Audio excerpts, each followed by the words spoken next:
Welcome to Kannan info Tamil. நம்ம இன்னைக்கு என்ன டாபிக் பார்க்க போறோம் அப்படின்னா, சமீபத்துல பாரத பிரதமர் நரேந்திர மோடி அவர்கள் அமெரிக்காவுக்கு ஒரு சுற்றுப்பயணம் போயிருந்தாரு. அவரது அமெரிக்க சுற்றுப்பயணத்தின் போது அமெரிக்க அதிபர் ட்ரம்ப் இந்தியாவுக்கு அதிநவீன 5th ஜெனரேஷன் ஃபைட்டர் ஜெட் விமானத்தை விற்பனை செய்வதற்கு முன்வந்திருக்காரு. இதனை தொடர்ந்து நிறைய இந்தியன் டிஃபென்ஸ் எக்ஸ்பர்ட்ஸ் இந்தியா அமெரிக்காவுடைய இந்த F-35 ஆஃபரை ஏற்றுக்கொள்ளணும் அப்படின்னு பேச ஆரம்பிச்சாங்க. அதாவது சீனா ஏற்கனவே 5th ஜெனரேஷன் ஃபைட்டர் ஜெட் விமானங்களை தங்கள் விமானப்படையில் இணைச்சிருக்காங்க. அது மட்டும் இல்லாம லைன் ஆஃப் ஆக்சுவல் கண்ட்ரோல் பகுதியில தன்னோட 5th ஜெனரேஷன் ஃபைட்டர் ஜெட் விமானத்தை சீனா டிப்ளாய் செஞ்சிருக்காங்க.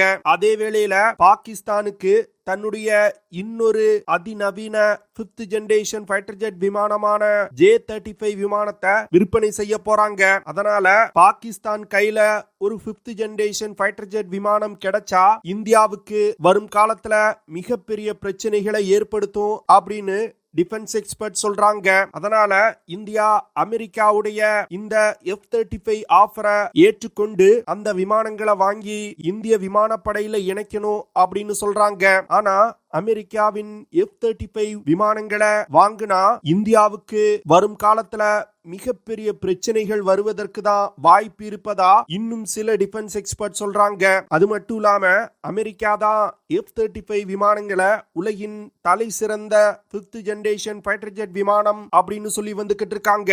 ஆனா அந்த விமானங்களை வாங்கி பயன்படுத்தக்கூடிய அமெரிக்காவின் நட்பு நாடுகள் F-35 விமானங்கள் குறித்து சில அதிர்ச்சிகரமான தகவல்களை வெளியிட்டிருக்காங்க. அதனால இந்தியா மட்டும் F-35 விமானத்தை வாங்கினா அது ஒரு மிகப்பெரிய வரலாற்று பிழையா இருக்கும் அப்படின்னு இந்தியன் டிஃபென்ஸ் எக்ஸ்பர்ட் சொல்றாங்க.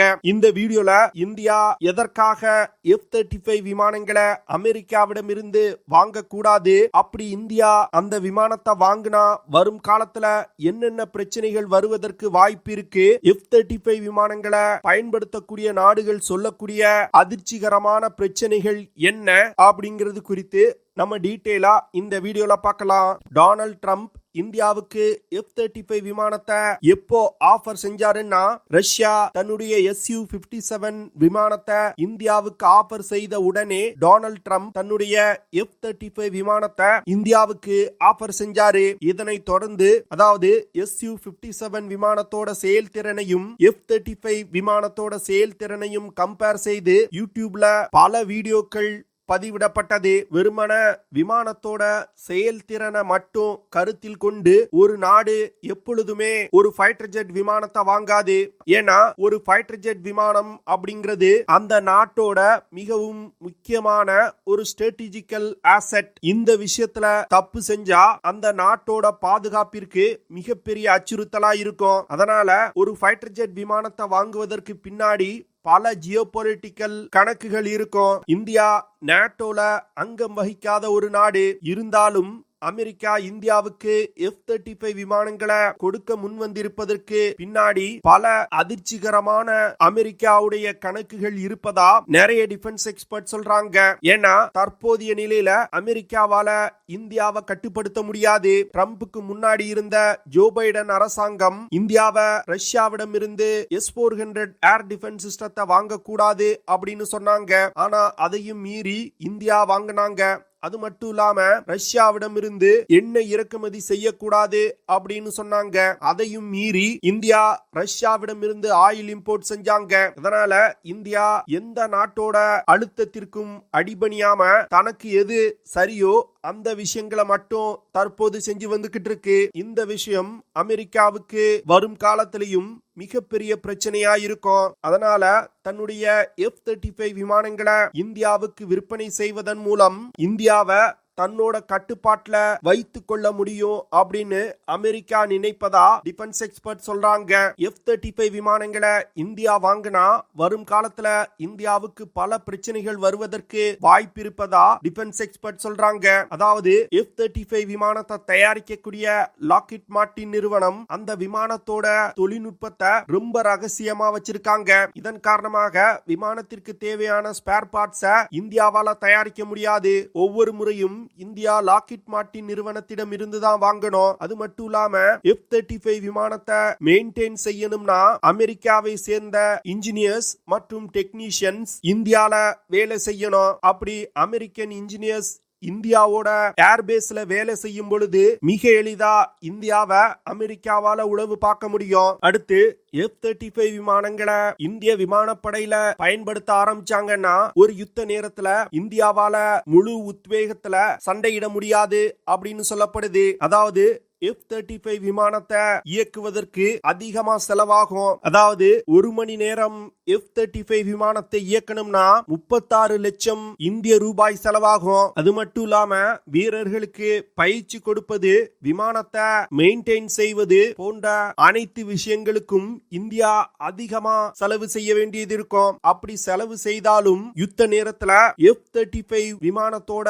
அவைலபிலிட்டி மிகவும் குறைவா இருக்கும் அப்படின்னு சொல்லப்படுது. அதாவது அமெரிக்காவிடம் F-35 விமானங்கள் 100 இருக்குதுன்னா அதுல வெறும் 51 விமானங்கள் தான் சண்டைக்கு தயார் நிலையில இருக்கும். இதற்கு காரணம் விமானத்தை மெயின்டைன் செய்ய ஆகக்கூடிய செலவு மற்றும் நேரம். அப்படி பார்க்கும் பொழுது அமெரிக்காவால வெறும் 51 விமானங்களை தான் தயார் நிலையில வைக்க முடியுதுன்னா இந்தியால F-35 விமானங்களை மெயின்டெனன்ஸ் செய்யும் பொழுது இந்த எண்ணிக்கை குறைவதற்கு தான் வாய்ப்பு இருக்கு. இதனால அதிக எண்ணிக்கையில விமானங்கள் இருந்தாலும் சண்டைக்கு தயாரா இருக்காது. இது யுத்தத்தோட போக்கையே மாற்றக்கூடிய விஷயமா இருக்கும். F-35 விமானங்கள் மணிக்கு 1931 கிலோமீட்டர் பெர் ஹார் வேகத்துல பறக்கக்கூடியது. அது மட்டும் இல்லாம 8160 கிலோகிராம் எடை கொண்ட ஆயுதங்களை சுமந்து சென்று தாக்குதல் நடத்தக்கூடியது. F-35 விமானங்கள் F-35A, F-35B மற்றும் F-35C அப்படிங்கிற 3 வேரியண்டுகளா தயாரிக்கப்பட்டு வருது. இந்த விமானத்தோட சிறப்பம்சம் அப்படின்னா ஸ்டெல்த் கேப்பபிலிட்டி தான். இந்த விமானங்களை தற்போது உலகில் உள்ள எந்த ஒரு ரடார் சிஸ்டத்தினாலையும் கண்டுபிடிக்க முடியாது. இதன் காரணமாக எதிரி எல்லைக்குள் நீண்ட தூரம் பறந்து சென்று மிக துல்லியமான தாக்குதல்களை நடத்த முடியும். இந்த விமானத்தோட இன்னொரு சிறப்பு அம்சம் என்னன்னா ஒரே நேரத்துல 4 ஏவுகணைகளை எடுத்து சென்று தாக்குதல் நடத்த முடியும். இந்த விமானத்துல 25mm கேட்லிங் கன் இணைக்கப்பட்டிருக்கு. இந்த துப்பாக்கினால ஒரு நிமிடத்திற்கு 3300 ரவுண்டுகளை ஃபயர் செய்ய முடியும். F-35 விமானத்தினால தொடர்ந்து 2200 கிலோமீட்டர் தூரம் வரைக்கும் பறக்க முடியும். அது மட்டும் இல்லாம அதிக தூரம் பறக்கணும்னா வானில் பறந்து கொண்டே எரிபொருள் நிரப்பும் வசதியும் இந்த விமானத்துல இருக்குது. ஒரு F-35A விமானத்தோட விலை 694 கோடி. அதுவே F-35B விமானத்தோட விலை 998 கோடி. F-35C விமானத்தோட விலை 995 கோடி. விமானத்தோட விலைய பார்க்கும் பொழுது ரொம்ப அதிகமாக தான் தோணும். ஏன்னா இது ஒரு 5th ஜெனரேஷன் ஃபைட்டர் ஜெட் விமானம். அது மட்டும் இல்லாம பல சிறப்பு அம்சங்கள் கொண்ட விமானம். அப்படி இருக்கும் பொழுது விமானத்தோட விலை அதிகமா இருக்கும் அப்படின்னு சொல்றத ஏற்றுக்கொள்ளலாம். ஆனா இந்த F-35 விமானத்துல இருக்கக்கூடிய இன்னொரு சிக்கல் என்னன்னா விமானத்தை இந்தியா வாங்கிய பிறகும் அமெரிக்காவோட கட்டுப்பாட்டுல தான் F-35 விமானங்கள் இருக்கும். அதாவது இந்தியா பணம் கொடுத்து விமானத்தை வாங்க அந்த விமானத்தை இந்தியா தன்னிச்சையாக பயன்படுத்த முடியாது.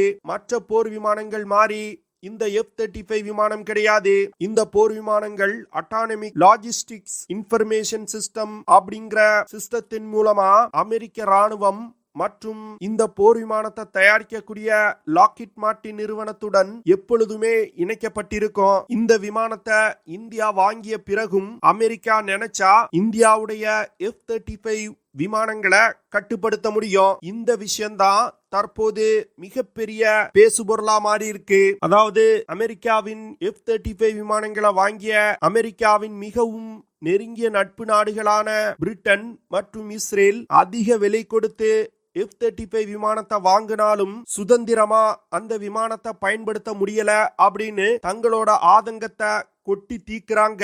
அதாவது பிரிட்டன் தான் வாங்கிய F-35 விமானத்தை பிரிட்டன் புதிதாக கட்டியிருக்கக்கூடிய குயின் எலிசபெத் விமானம் தாங்கி போர்க்கப்பல்கள்ல பயன்படுத்துவதற்கு முயற்சி செஞ்சிருக்காங்க. ஆனா F-35 விமானத்துல இருக்கக்கூடிய சிஸ்டம் F-35 விமானங்களை குயின் எலிசபெத் போர்க்கப்பல்ல பயன்படுத்துவதற்கு அனுமதிக்கல.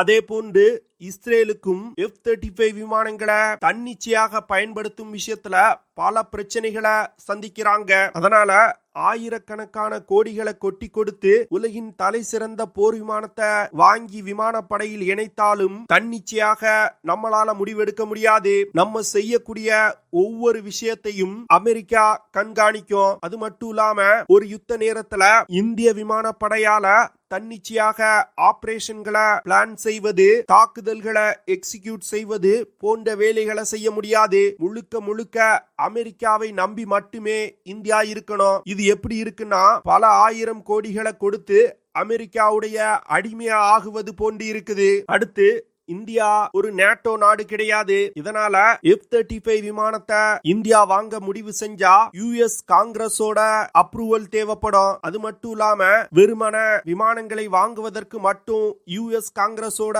ஒப்புதல் இருந்தா பரவாயில்ல. ஒவ்வொரு முறை F-35 விமானத்திற்கு தேவையான ஸ்பேர் பார்ட்ஸ் அமெரிக்காவிடம் இருந்து வாங்கும் பொழுதும் US காங்கிரஸோட ஒப்புதல் தேவைப்படும். இது தேவையில்லாத கால தாமதத்தை ஏற்படுத்தும். இப்போ உதாரணத்துக்கு தேஜஸ் MK-1A விமானத்திற்கு தேவையான GE F404 இன்ஜினை கூட சரியான நேரத்துல சப்ளை செய்ய முடியல. அப்படி இருக்கும் பொழுது ஒவ்வொரு முறையும் US காங்கிரஸோட அப்ரூவலை வாங்கணும் அப்படின்னா இது இந்தியாவின் பாதுகாப்பிற்கு அமெரிக்காவோட ஒப்புதலை கேட்பது போன்று இருக்கும். இப்போ இந்திய விமானப்படை நினைச்சா அமெரிக்கா விரும்பாத ஒரு ஆபரேஷனை கூட தற்போது இந்திய விமானப்படையில் பயன்பாட்டில் உள்ள விமானங்களை கொண்டு நடத்த முடியும். ஆனா F-35 விமானங்களை வாங்கி இந்தியா பயன்படுத்த ஆரம்பிச்சாங்கன்னா, இந்தியா ஒரு ஆபரேஷனை நடத்தணும்னா அது அமெரிக்காவுக்கு உடன்பாடு இல்லைன்னா அமெரிக்காவால அந்த ஆபரேஷனை தடுத்து நிறுத்த முடியும். அதாவது F-35 விமானத்துல கில் ஸ்விட்ச் அப்படின்னு ஒரு ஆப்ஷன் இருக்கு. இந்த ஆப்ஷனை பயன்படுத்தி F-35 விமானங்களை அமெரிக்காவால செயல்பட விடாமல் தடுக்க முடியும். லாக்ஹீட் மார்ட்டின் நிறுவனம் இந்தியாவுக்கு அமெரிக்காவில் தயாரிக்கப்பட்ட F-35 விமானங்களை சப்ளை செய்வதற்கு தான் முன் வந்திருக்காங்க. இந்தியாவுக்கு லைசன்ஸ் கொடுத்து இந்தியால தயாரிப்பதற்கு அமெரிக்கா முன் வரல. இந்தியா போன்ற ஒரு மிகப்பெரிய நாடு ஃபைட்டர் ஜெட் விமானத்தை மற்ற நாடுகள்ல இருந்து இறக்குமதி செய்யும் விஷயம் ரொம்ப ரிஸ்கான விஷயமா இருக்கும். ஏன்னா சீனா மற்றும் பாகிஸ்தான் அப்படிங்கிற 2 எதிரி நாடுகள் இருக்குது. இந்த நாடுகளுடன் இந்தியா வரும் காலத்துல நீண்ட நாள் யுத்தங்களை நடத்த வேண்டிய சூழ்நிலை ஏற்படலாம். அப்பொழுது விமானத்திற்கு தேவையான உதிரி பாகங்களை வாங்குவதற்கு அமெரிக்காவை நம்பி இந்தியா இருந்தா இந்தியாவுக்கு அது மிகப்பெரிய பிரச்சனைகளை ஏற்படுத்தும். யுத்தத்தோட முடிவை அமெரிக்காவால தீர்மானிக்க முடியும். அது மட்டும் இல்லாம F-35 விமானங்கள்ல அமெரிக்க ஆயுதங்களை மட்டுமே பயன்படுத்துவதற்கு அனுமதிப்பாங்க. இந்தியா உள்நாட்டிலே டெவலப் செஞ்சிருக்க ஆயுதங்களை F-35 விமானத்துல பயன்படுத்தணும்னா அது அமெரிக்காவோட ஒப்புதலோட தான் பயன்படுத்த முடியும். இதனால தற்போது இருக்கக்கூடிய சூழ்நிலைய கருத்தில் கொண்டு இந்தியா அவசரப்பட்டு F-35 விமானங்களை வாங்க கூடாது அப்படின்னு இந்தியன் டிஃபென்ஸ் எக்ஸ்பர்ட் சொல்றாங்க. ஒரு நாளும் இந்தியா அமெரிக்காவை நம்ப கூடாது. தற்போது இந்தியாவுக்கு ஆதரவான ட்ரம்ப் பதவியில இருக்காரு. ஆனா வரும் காலத்துல இந்தியாவுக்கு எதிரான ஒரு நபர் அமெரிக்கால ஆட்சிக்கு வரும் பொழுது இந்தியாவுக்கு பிரச்சனைகள் வருவதற்கு வாய்ப்பு இருக்கு. இதனால F-35 விமானங்களை இந்தியா வாங்க கூடாது அப்படின்னு நான் நினைக்கிறேன். நீங்க என்ன நினைக்கிறீங்க? இந்தியா F-35 விமானங்களை வாங்கலாமா வாங்க கூடாதா அப்படிங்கறத கமெண்ட் பண்ணுங்க. ஓகே ஃப்ரெண்ட்ஸ், நம்ம வீடியோவோட நிறைவு பகுதிக்கு வந்துட்டோம். இதெல்லாம் தான் நான் உங்ககிட்ட ஷேர் பண்ணணும் அப்படின்னு நினைச்ச விஷயங்கள். ஐ ஹோப் நான் ஷேர் பண்ண விஷயங்கள் உங்களுக்கு பிடிச்சிருக்கும்னு நினைக்கிறேன். அப்படி பிடிச்சிருந்துச்சுன்னா ஷேர் பண்ணுங்க, லைக் பண்ணுங்க, கமெண்ட் பண்ணுங்க. மறக்காம நம்ம சேனலுக்கு சப்ஸ்கிரைப் பண்ணுங்க. See you in the next video. Jai Hind.